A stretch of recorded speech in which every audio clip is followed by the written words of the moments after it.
सभी साथियों को जय हिंद।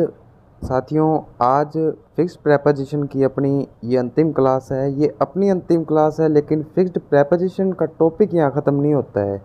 जैसा कि आप सभी जानते हैं कि मैं आपको remedial English grammar for foreign students book जो कुरुक्षेत्र यूनिवर्सिटी में लगती है, उसकी फुल एक्सप्लेनेशन वीडियोस प्रोवाइड करवा रहा हूँ। तो उसमें जितनी भी फिक्स्ड प्रेपोजिशन जो कि मोस्ट इम्पोर्टेंट थी और उसमें दी हुई थी, मैंने आपको आज कंप्लीट करवाने की कोशिश की है। तो चलिए आज अपनी जो ये लास्ट पार्ट है फिक्स्ड प्रेपोजिशन का, उसको शुरू करते हैं। तो पहली जो फिक्स्ड प्रेपोजिशन है वो है इंटरेस्टेड इन। इंटरेस्टेड के बाद जो इन प्रेपोजिशन आती है, इसके साथ और भी कोई कॉम्प्लिकेटेड रूल है जैसे बाई का, तो वो भी हम आज जानेंगे। तो चलिए एग्जाम्पल से समझते हैं। We are not interested in your work. हमें आपके कार्य में किसी भी प्रकार का इंटरेस्टेड नहीं है, यानी इंटरेस्ट के साथ इन फिक्स्ड प्रेपोजिशन का यूज़ हुआ है इस एग्जाम्पल में। लेकिन साथियों, जब इंटरेस्टेड जो वर्ड है या इंटरेस्ट जो है पैसिव वॉइस का एक पार्ट होगा, तब इसके साथ जो प्रेपोजिशन यूज़ होगी वो इन ना होकर बाई प्रेपोजिशन का यूज़ होगा। For an example, we were interested by what he had to say. यहाँ पर वो एग्जाम्पल नहीं दिया हुआ है, मैं आपको सीधा ही बता रहा हूँ। वी वर इंटरेस्टेड बाई, आगे क्लोज है वट ही हैड टू से, यानी ये वाक्य जो है वो पैसिव वॉइस में है, इसीलिए बाई प्रेपोजिशन का यूज़ किया गया है। तो आई होप आपको समझ में आया होगा। चलिए सेकंड जो फिक्स्ड प्रेपोजिशन है उसकी तरफ बढ़ते हैं। अगली है लिव ऑन। साथियों, लिव ऑन का मतलब होता है, ये एक फ्रेजल वर्ब भी है, टू सर्वाइव यानी जीना, और अलाइव या जिंदा रहना। For an example, cows live on grass. जो गायें हैं वो किस चीज़ पर जिंदा रहती हैं? ग्रास पर, यानी घास को खाकर जिंदा रहती हैं, सरवाइव करती हैं। एक और एग्जांपल देख लेते हैं। His wages are too small to live on. उसका जो वेजेस का मतलब होता है साथियों वेतन, उसका जो वेतन है वो इतना कम है कि वो सरवाइव नहीं कर सकता, जिंदा रहने के लिए वो जो उसको वेतन मिलता है वो बहुत ही कम है। तो लिव के साथ कौन सी फिक्स्ड प्रेपोजिशन का यूज़ हुआ? ऑन का। लेकिन इसमें भी एक सब पार्ट है। When live means to earn living और अर्न मनी, यानी जब लिव का मतलब हो पैसे कमाने से संबंधित हो या अपनी रोज़गार चलाने से संबंधित हो, तब इसके साथ जो फिक्स्ड प्रेपोजिशन यूज़ होती है वो है बाई। और वो किसकी तरफ इशारा करती है? पैसे कमाने के तरीके या विधि की तरफ। For an example, he lived by cheating others. वह कैसे पैसे कमाता है या वह कैसे उसने अपने आप को बरकरार रखा हुआ है, जिंदा रखा हुआ है दूसरों से धोखाधड़ी करके। तो आई होप साथियों आपको ये वाला रूल भी अच्छे से समझ में आया होगा। एक बात जो मैं आपको बताना चाहता हूँ वो ये है कि ये जो फिक्स्ड प्रेपोजिशन मैं आपको करा रहा हूँ, रेयरली ही किसी कोचिंग संस्थान में या किसी में भी बहुत ही कम पढ़ाई जाती है साथियों। जो आम तौर पर बताई जाती हैं वो मैंने आपको एक भी देने की कोशिश नहीं की है यहाँ पर।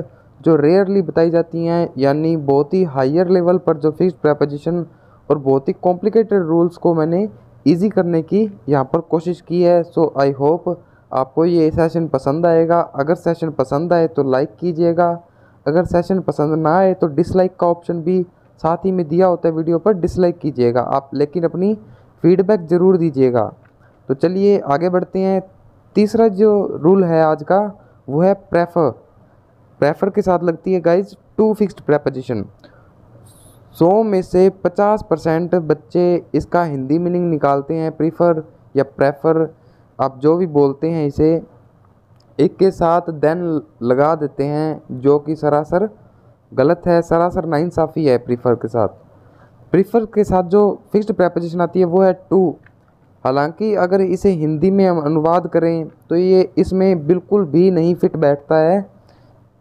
जो सही वाक्य है वो है I prefer milk to tea. तो चलिए बढ़ते हैं हमारी नेक्स्ट स्लाइड की तरफ। अगला जो रूल है वो है मैरिड से संबंधित। Married, when married is a verb and used transitively और intransitively, no preposition is used.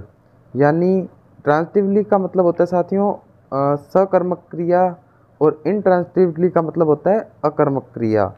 यानी जब मैरिड जो शब्द है वो एज अ वर्ब यूज़ हो, और ट्रांजिटिवली वर्ब हो चाहे इनट्रांजिटिवली हो, उसके साथ कोई भी प्रेपोजिशन का यूज़ नहीं होगा। For an example, he married my sister, यहाँ पर टू या और किसी भी फिक्स्ड प्रेपोजिशन का यूज़ नहीं हुआ है। एक दूसरा example, he married when he was 7, ये वर्ब भी इनट्रांजिटिवली है और इसके साथ भी कोई भी प्रेपोजिशन का यूज़ नहीं हुआ है। लेकिन इसके साथ टू का यूज़ कब होता है वो भी हम जान लेते हैं, बच्चे अक्सर कंफ्यूज रहते हैं इस रूल से। But when married is an adjectively use predicatively, यानी जब मैरिड जो शब्द है वो एक एडजेक्टिव हो और प्रेडिकेटिवली यानी बाद में यूज़ हो, नाउन के या फिर जो वर्ब होती है उसके ऑक्सिलरी वर्ब होती है उसके बाद यूज़ हो, तो वहाँ पर टू प्रेपोजिशन का यूज़ किया जाता है। For an example, he is married to my sister, ये देख लीजिए इज यहाँ पर ऑक्सिलरी लगी हुई है, उसके बाद मैरिड आया है, उसके बाद टू प्रेपोजिशन का यूज़ किया गया है। यानी हम ऐसे भी कह सकते हैं इस बात को कि अगर वाक्य पैसिव वॉइस में यूज़ किया हो तो मैरिड के साथ टू लगाया जा सकता है। I hope you would have understand. So move to the next point. जो पांचवा रूल है वो है प्लीज्ड, और प्लीज्ड के साथ लगती है साथियों with fixed preposition. Example, I am pleased with your progress, मुझे आपकी प्रगति से खुशी हुई। लेकिन कुछ लोग इसके साथ फॉर लगा देते हैं जो कि सरासर नाइंसाफ़ी है प्लीज्ड शब्द के साथ। प्लीज के साथ साथियों विद लगता है, लेकिन इसमें भी एक एक्सेप्शन है कि जब प्लीज्ड के बाद when pleased followed by an infinitive और अ क्लॉज, यानी जब प्लीज्ड के बाद एक क्लॉज आ जाए, एक हिंदी में बोले तो उपवाक्य आ जाए या फिर इन्फिनेटिव आ जाए, इन्फिनेटिव आपको मैंने बता दिया है, तो कोई भी प्रेपोजिशन का यूज़ नहीं किया जाता। For an example, we were pleased to see you yesterday, हमने कल आपको देखा था और अब हमें खुशी हुई। यानी टू यहाँ पर इन्फिनेटिव का पार्ट है सी को पूरा करने के लिए, टू सी एक इन्फिनेटिव है। तो साथियों अगर यहाँ पर टू सी यू यस्टरडे ना होता, we were pleased that you are fine, तो that you are fine close है, तो चाहे क्लोज यूज़ हो चाहे इन्फिनेटिव यूज़ हो, प्लीज्ड के साथ कोई भी प्रीपोजिशन यूज़ नहीं होगी। लेकिन विद कब यूज़ होगी? जब प्लीज के साथ जनरली विद यूज़ होती है, लेकिन अगर बाद में इन्फिनेटिव आए और क्लोज आए तो कोई भी प्रेपोजिशन का यूज़ नहीं किया जाएगा। तो साथियों ये 5 रूल थे, आई होप आपको अच्छे से समझ में आए होंगे। So let's move on to the next slide. अगली जो फिक्स्ड प्रेपोजिशन है वो है साथियों सिट।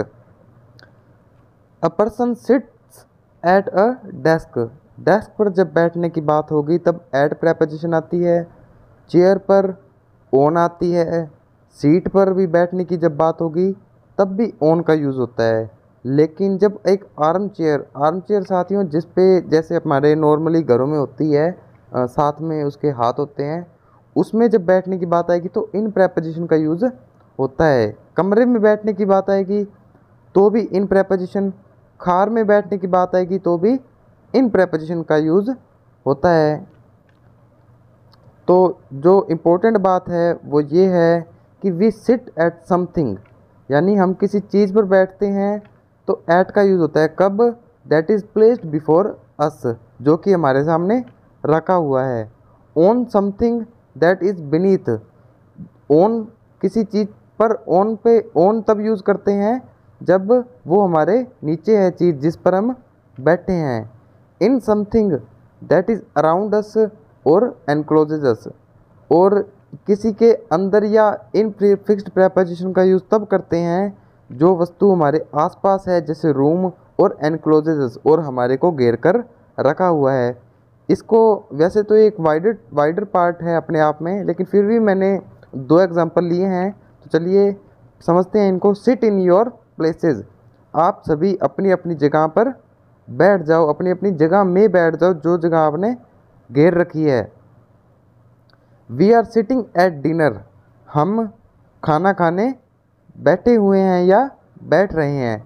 तो यहाँ पर एट का यूज़ हुआ है साथियों। डिनर एक अपने आप में एक स्टेट है, यानी वो खाना खाने बैठे हुए हैं, एक पोजीशन है, तो वहाँ पर एट का यूज़ हुआ है। चलिए 7वीं फिक्स्ड प्रेपोजिशन पर चलते हैं, वो है यूज़फुल एंड यूज़लेस। इन दोनों के लिए एक से ही रूल काम करते हैं। इनके साथ टू तब आता है जब समवन की बात हो, यानी किसी व्यक्ति की बात हो। फोर तब आता है जब किसी उद्देश्य या पर्पस की बात हो। एज तब आता है जब कैपेसिटी की बात हो। Let's understand it with an example. This is useful to me, यह मेरे लिए लाभदायी है। This is useless to me, यह मेरे लिए लाभदायी नहीं है। Map is useful for finding ways, map जो है useful for finding ways. Finding ways यानी उसका एक उद्देश्य है, उद्देश्य बताया है, इसीलिए फॉर फिक्स्ड प्रेपोजिशन का यूज़ किया गया है। ऐसा ही यूज़लेस के लिए होता है। This is used as a substitute for leather, या फिर अगर हम कहें कि यूज्ड के बाद या फिर यूज़फुल के बाद एज का यूज़ किया गया है, यानी उसकी एक ताकत बताई गई है, कैपेसिटी बताई गई है, क्षमता बताई गई है। दिस कैन बी यूज्ड, हम कह सकते हैं, as a substitute of leather, यानी हम इस चीज़ को या किसी भी वस्तु को एक विस्थापित कर सकते हैं लेदर से। यानी एज इसलिए यूज़ किया गया है क्योंकि दिस में यह क्षमता है कि वो लेदर को सब्स्टिट्यूट करे, इसीलिए यूज्ड के साथ, यूज़फुल के साथ, यूज़लेस के साथ एज फिक्स्ड प्रेपोजिशन का यूज़ किया जाता है। साथियों ये बहुत ज़्यादा कॉम्प्लिकेटेड, बहुत ज़्यादा टिपिकल फिक्स्ड प्रेपोजिशन है, जो कि मैं कहूँ तो बहुत हायर लेवल एग्जामिनेशन यूपीएससी में भी ऐसी प्रेपोजिशंस का यूज़ किया जाता है। इन कंसेप्ट से क्वेश्चंस किए जाते हैं। तो साथियों अब अभी तक हम 7 फिक्स्ड प्रेपोजिशन पढ़ चुके हैं। आई होप आपको अच्छे से समझ में आ रही होगी। अगर आपको अभी भी समझ में नहीं आई है तो आप 2-3 बार वीडियो को देख सकते हैं। इतना डिस्क्रिप्टिव यूट्यूब पर फॉर फ्री कोई भी नहीं पढ़ाता है, लेकिन मैंने अपनी तरफ से पूरी कोशिश की है कि आपको एक बेहतरीन कंटेंट प्रोवाइड किया जाए। तो चलिए हमारी आज की नेक्स्ट स्लाइड की तरफ बढ़ते हैं। जो हमारी नेक्स्ट स्लाइड है वो है 8वां जो हमारा रूल है वो है सॉरी। सॉरी के साथ साथियों फॉर और अबाउट यूज़ होता है। फॉर कब यूज़ होता है? जब अ पर्सन हो, यानी फॉर के आगे पर्सन आएगा। अबाउट जब समथिंग की बात हो, किसी चीज़ की बात हो या किसी बात की बात हो। नो प्रीपोजिशन व्हेन इन्फिनिटिव हो, यानी जब सॉरी के बाद टू इन्फिनिटिव आता है तब कोई भी फिक्स्ड प्रेपोजिशन का यूज़ नहीं होता है। तीनों को एग्जांपल से समझते हैं। We are sorry for the unfortunate person, हमें दुख हुआ या हम सॉरी हैं फॉर, ध्यान रखिएगा, फॉर द अनफॉर्चुनेट पर्सन, यानी पर्सन के लिए फॉर का यूज़ किया गया है। फिर है we are sorry about your misfortune, यानी कोई बात है तुम्हारे जो दुर्भाग्य के लिए हमें सॉरी है, इसके साथ अबाउट का यूज़ किया गया है। ये बात भी आप ध्यान रखिएगा। ठीक है साथियों। तीसरा जो एग्जांपल है we are sorry to say that, यानी साथियों सॉरी के बाद टू से का यूज़ किया गया है, जो कि अपने आप में एक इन्फिनिटिव है, यानी यहाँ पर कोई भी प्रेपोजिशन का यूज़ नहीं होगा।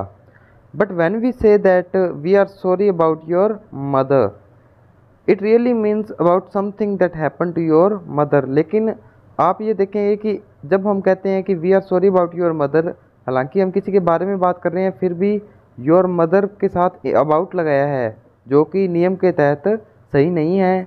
लेकिन जब हम ये कहते हैं कि we are sorry about your mother, इसका हमारा जो वास्तव में मतलब होता है कि हम इसलिए दुखी हैं कि आपकी माता जी के साथ जो घटना हुई है, हम उसके लिए सॉरी हैं। तो ये भी एक कंसेप्ट आप ध्यान रखिएगा जो मैंने आपको भी बताया है। अगला जो रूल है वो है साथियों राइट इन। राइट के साथ इन फिक्स्ड प्रेपोजिशन यूज़ होती है, ना कि विद भी होती है। वो रूल हम अभी आगे पढ़ेंगे। For an example, write the exercise in ink और इन पेंसिल। तो देख लिया आपने, राइट के साथ किसका यूज़ हुआ है, इन, चाहे आगे इंक दिया हो चाहे पेंसिल दी हो। लेकिन when there is a premodifier of noun then preposition with is used. With का यूज साथियों ध्यान से सुनिएगा कब किया जाता है, जब एक प्री मॉडिफायर दिया हो नाउन का।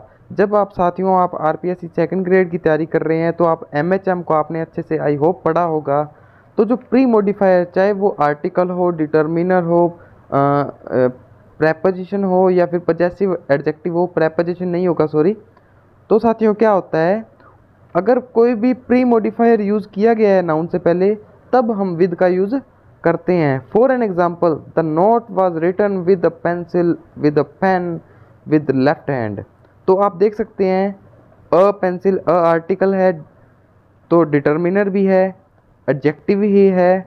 तो साथियों इसके पहले किसका यूज़ हुआ, विद का। अगर सीधा होता पेंसिल तो इनका यूज़ होता। इसी प्रकार लेफ्ट, लेफ्ट भी एक एडजेक्टिव है, तो किसका यूज़ हुआ है, विद का। तो साथियों ये छोटे छोटे जो रूल्स हैं, ये छोटे छोटे जो कॉन्सेप्ट्स हैं, ये हमें ध्यान रखने पड़ते हैं। ये अक्सर हम गलती कर देते हैं एग्जामिनेशन में, इन छोटी छोटी बातों का ध्यान नहीं रखते हैं। So I hope guys you would have understand all the concepts that I have told you today better way. So that was all for today guys. If you liked our class, you can subscribe to my YouTube channel, like my videos and share with those who want to learn English in an effective way. So that was all for today guys. तब तक के लिए जय हिंद, राम राम।